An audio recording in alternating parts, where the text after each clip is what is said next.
എല്ലാവർക്കും നമസ്കാരം. ഞാൻ ഇന്നിവിടെ സംസാരിക്കാൻ പോകുന്നത് ആത്മവിശ്വാസത്തിന്റെ പ്രസക്തി എന്നതിനെ കുറിച്ചാണ്. ആദ്യം തന്നെ ഞാൻ പറയുന്നു, ഒരു മുറിയിൽ എനിക്ക് കഴിയും എന്നതുണ്ട്, മറ്റേ മുറിയിൽ എനിക്ക് കഴിയില്ല എന്നതുമുണ്ട്. നമ്മൾ ഒരാളോട് ചോദിക്കുകയാണെങ്കിൽ നിങ്ങൾ ഇതിൽ ഏത് തിരഞ്ഞെടുക്കും എന്നത് ചോദിക്കുകയാണെങ്കിൽ എല്ലാവരും പറയുന്നത് ആദ്യത്തെ മുറി തിരഞ്ഞെടുക്കും എന്നതാണ്. എന്നാൽ നമ്മൾ യാഥാർത്ഥ്യത്തിലോട്ട് വരുമ്പോൾ, ഒരു കാര്യത്തിലോട്ട് അടുക്കുമ്പോൾ എല്ലാവരും അത് മാറ്റി പറയും എന്നതാണ് ഇതിന്റെ സത്യം എന്നത്. എനിക്ക് കഴിയുമെന്നതിൽ നിന്ന് എനിക്ക് കഴിയില്ല എന്നതിലോട്ടായിരിക്കും ഒരു കാര്യത്തിലോട്ട് കിടക്കുമ്പോൾ ആൾക്കാരുടെ മാറ്റം എന്നത്. പക്ഷേങ്കിൽ ഒരു ആത്മവിശ്വാസം നിറഞ്ഞ ഒരാളാണെങ്കിൽ അയാൾ ഒരിക്കലും അദ്ദേഹം മാറില്ല. എനിക്ക് കഴിയും എന്ന് തന്നെയായിരിക്കും അയാളുടെ മനസ്സിൽ എപ്പോഴും. ഇപ്പോൾ ഇത് പറയുമ്പോൾ നമുക്കറിയാം, ഒരു കഥ എൻ്റെ മനസ്സിൽ വന്നത്.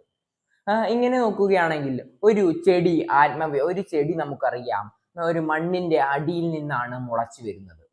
ആ ചെടിക്ക് ആത്മവിശ്വാസം ഇല്ലായിരുന്നുവെങ്കിലോ എനിക്ക് അതിന്റെ മുകളിൽ കുറെ കല്ലും മണ്ണും ഒക്കെ നിറഞ്ഞിരിക്കുകയാണ്. അത് മാത്രമല്ല, അതിന് ചുറ്റും നിറച്ചും ഇരുട്ടുമാണ്. അപ്പോൾ ഇത് എനിക്ക് കഴിയില്ല എന്ന് വിചാരിക്കുകയാണെങ്കിലോ അതിൻ്റെ അകത്ത് ഇന്ന് നശിച്ചു പോകുകയേ ഉള്ളൂ. അത് അങ്ങനെയല്ല ചിന്തിക്കുന്നത്. എനിക്ക് കഴിയും എന്ന് ഉറപ്പിച്ച് ചിന്തിച്ച് അത് വളർന്നു വരികയാണ് ചെയ്യേണ്ടത്. അത് നമുക്ക് നമ്മുടെ ജീവിതത്തിനായി ഉദാഹരണമാക്കി എടുക്കാം. നമുക്ക് പല പ്രതിസന്ധി ഘട്ടങ്ങളും ഉണ്ടായിരിക്കും. എന്നാൽ അതൊക്കെ നമ്മൾ മാറ്റിവെച്ച് എനിക്ക് ആത്മവിശ്വാസമുള്ളവനാണ് എന്ന് നമ്മൾ സ്വയം തിരിച്ചറിയുകയാണ് ചെയ്യേണ്ടത്.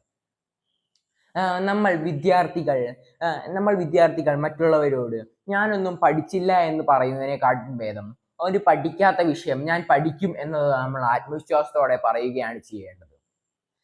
പിന്നീട് നമുക്കറിയാം, നമ്മൾ പ്രസംഗം പറയാൻ പോകുമ്പോൾ എനിക്ക് കഴിയില്ല എന്ന് പറയുന്നതിന് പകരം ഞാനിത് ആത്മവിശ്വാസത്തോടെ സ്റ്റേജിൽ കയറി എനിക്ക് പേടിയുണ്ടെങ്കിലും ഞാൻ ആത്മവിശ്വാസത്തോടെ സ്റ്റേജിൽ കയറി അവതരിപ്പിക്കും എന്നായിരിക്കണം നമ്മുടെ ചിന്താഗതി എന്നത്.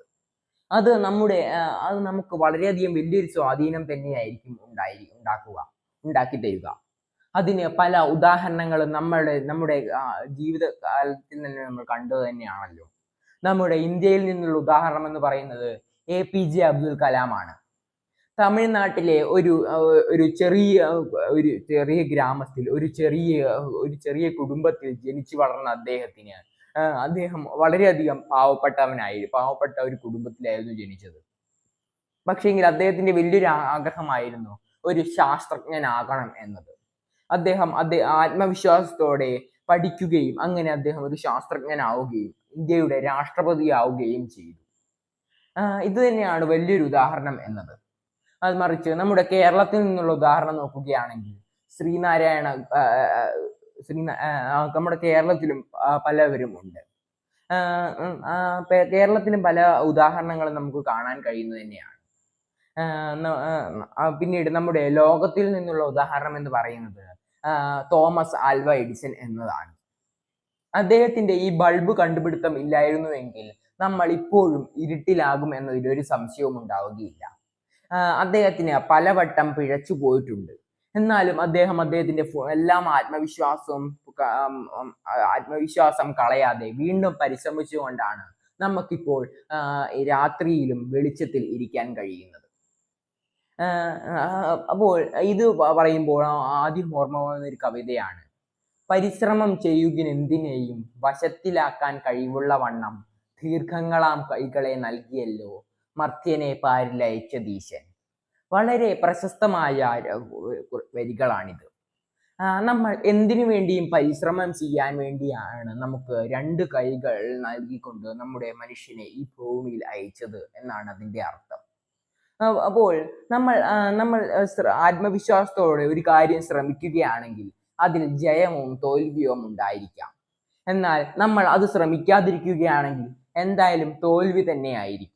നമ്മൾ അത് ശ്രമിച്ച് ചിലപ്പോൾ നമുക്ക് ജയം ലഭിക്കുകയാണെങ്കിൽ അത് വളരെയധികം നല്ലൊരു കാര്യമായിരിക്കും. അപ്പോൾ നമ്മൾ അങ്ങനെ ചിന്തിക്കണം.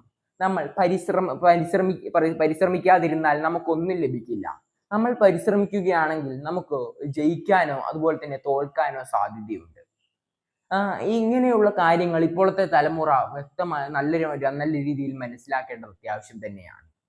ഇത്രയും കാര്യങ്ങൾ പറഞ്ഞുകൊണ്ട് ഞാൻ എൻ്റെ പ്രസംഗം നിർത്തുന്നു. നന്ദി.